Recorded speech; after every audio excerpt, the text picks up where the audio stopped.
Hi everybody, welcome back to the 10th of an hour with Griffin Bridgers.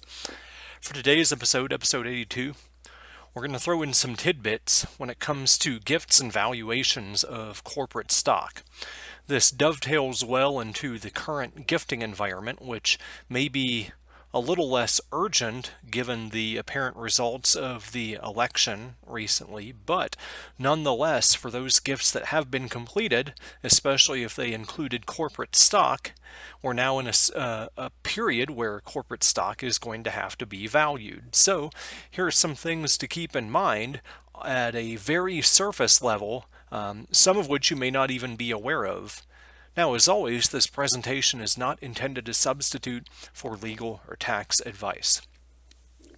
Now, when it comes to discounts for estate tax purposes or gift tax purposes, it's well established that a lot of closely held business entities are afforded one or two discounts. They can include a discount for lack of control or minority interest, which may not even be by percent, but may be more by level of voting control allocated to that class of interest, depending on the type of entity that's in play. Another common discount would be lack of marketability. Now, a few years ago, there were regulations out that seemed to be proposed and would have gutted the lack of control or minority interest discount, but luckily those regulations were not finalized, but those could be back in play. You never know, given the change in regime and the results of the election. Now, one thing to keep in mind with these discounts is they're viewed more as outside discounts. They're usually applied after determining entity level and share level valuations, which are usually done, with a combination of methods. It could be a comparable type of approach. It could be a net asset value type of approach. Could even be a income capitalization type of approach. And some of those could be weighted as well, depending on what the appraisal shows. But there could also be inside discounts at the entity and or share level, and the driver of those discounts can be the income tax liability that's inherent in the corporate model for C corporations and or S corporations. Now, one neat thing to keep in mind is that usually when you're making a value report or an appraisal for corporate stock, it's a snapshot in time. You're frozen in time looking at the circumstances that existed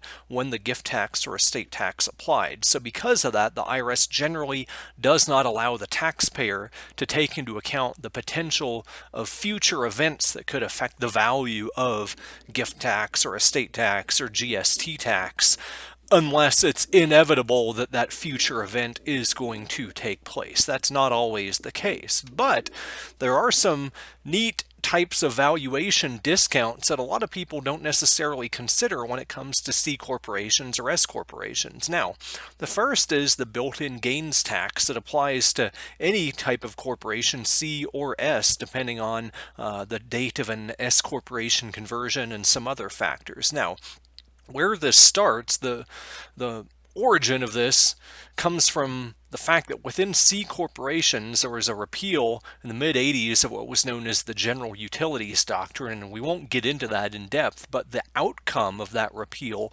is that appreciated assets that are held by a C corporation cannot be distributed from the corporation to its shareholders without the corporation being taxed as if the asset had been sold for its fair market value on the date of the distribution. So any appreciated asset within a C corporation is like a ticking time bomb of tax liability.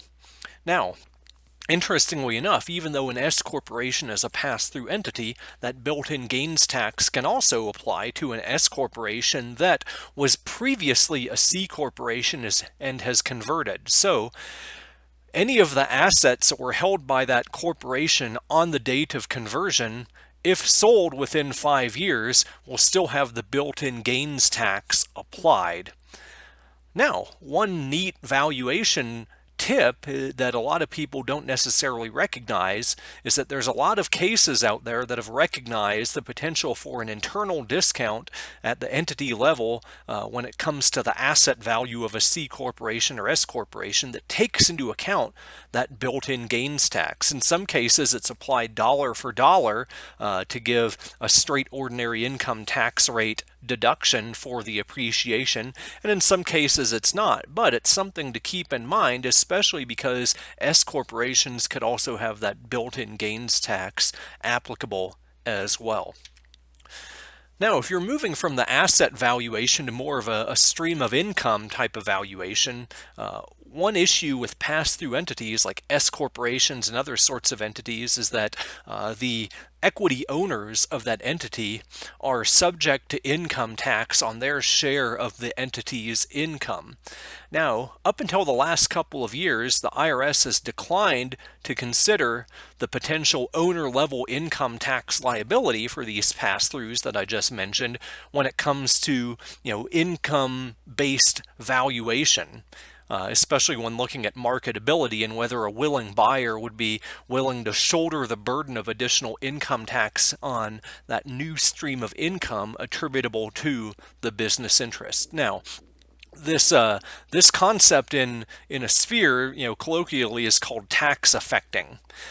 So, up until recently, the IRS didn't allow for the tax affecting of interests in pass-through entities. However, there's been some recent cases like Cress and one other that have shown, at least with respect to minority interests in S corporations, that tax affecting may be considered, and it may be a matter of time before that's expanded to include maybe even larger interests in other types of pass-through entities as well. So that built-in gains tax and the potential income tax on pass-through income are both factors that, at least for corporations, could be considered when it comes time to value the entity or the shares in that entity.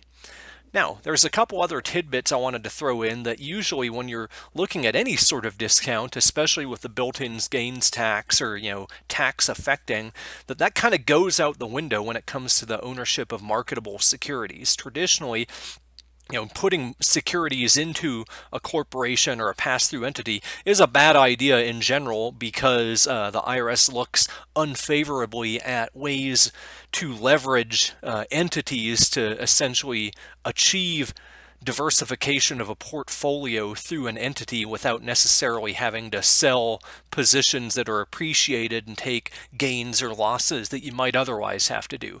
And a lot of that has to do with the fact that you can put assets into an entity usually free of income tax. So we looked at how appreciated assets can't come out of an entity like a C corporation without a corporate level tax. And when it comes time to put in marketable securities to some entities, in many cases, the IRS will look into certain factors in determining, hey, is there a contributor or shareholder level tax there? And not only that, once the securities are in the entity, it might be hard to claim a discount just because it's hard to argue that a willing buyer would not be willing to purchase securities because income tax liability is always a concern when purchasing securities, and that doesn't necessarily apply across the board to limit the purchasing behavior of that potential willing buyer. One case that really kind of dug into this was a state of Con from 2005, and this is a situation where a taxpayer tried to claim a discount for estate tax purposes on the value of an IRA that held marketable securities based on the fact that there's income tax inherent in those IRA distributions, but the tax court declined to do so, supporting the IRS, but a contributing factor here was more that this discount would have doubled up a discount that was already available under Code Section 691C. We've talked about that before, where income in respect of a decedent is subject to both estate tax and income tax, but the person who's liable for the income tax could get a deduction for the share of the estate tax attributable to that IRD. There's another recent tax court case this year, Grieve versus Commissioner, where there was a a valuation dispute for gift tax purposes on the contribution of non-voting LLC interests to a GRAT or to an irrevocable trust in exchange for a single life annuity. And what happened in this case is that the IRS did allow entity-level discounts for lack of control and lack of marketability, even within entities that held marketable securities, mainly because the non-controlling interests were gifted independent of controlling interests. Now, this is just kind of a bad facts case for the IRS, which is rare, but the IRS hired a valuation expert who tried to argue that a hypothetical buyer would only be willing to acquire both the controlling and non-controlling interests in the entity itself, and the tax court refused to consider that just because that argument, is a speculative future event, which, as we mentioned at the beginning, usually is not taken into account in valuation except for potential income tax, as we've just seen. And it also helped, too, that the securities here, even though they were marketable, were closed funds, which also create more of an argument for a discount just because the investor pool is limited or cut off. So those are just some valuation tidbits, especially on the IRA. I think that's interesting, and that's a discussion for a future time as well, to dig into that. With a self-directed IRA, how might some of these valuation principles affect that IRA as well for estate tax purposes? As always, if you have questions or topic suggestions, you can email those to me at griffin.bridgers@gmail.com. But thanks again for listening to this episode of the 10th of an Hour, and I look forward to seeing you in the next one.